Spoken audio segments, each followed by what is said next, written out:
Cuba, the small island country which has long stagnated under heavy US sanctions, is finding outsized success in COVID vaccine development. Defying the odds, Cuba has quietly developed not one, but 5 of its own COVID-19 vaccines, inoculating children as young as 2 years old.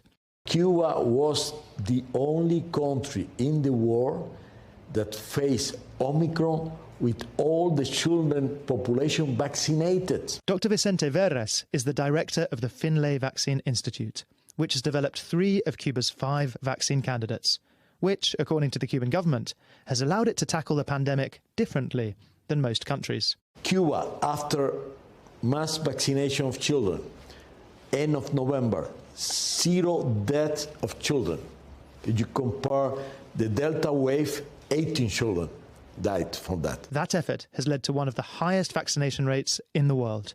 Over 90% of Cuba's population vaccinated with at least 1 dose, well above where the US and most European countries rank. So how is this country pulling it off? Cuba's investment in biotechnology began in the 1980s. Former President Fidel Castro envisioning Cuba as a nation of science. Massive state investments in public health have been paying off for decades, with a national immunization program eliminating many diseases from the island. There is a lot of national pride in their capacity to develop an industry more or less from scratch. Cuba's vaccines use different technology to the mRNA vaccines developed by Pfizer and Moderna. They're protein-based and do not require special refrigeration. They don't need to be stored at minus 70 degrees, which for global south countries is really important because it means that they don't have to also purchase the specialized refrigeration equipment. That's good news for the unvaccinated in poorer countries, but with just 2 problems. Cuba has yet to ask the World Health Organization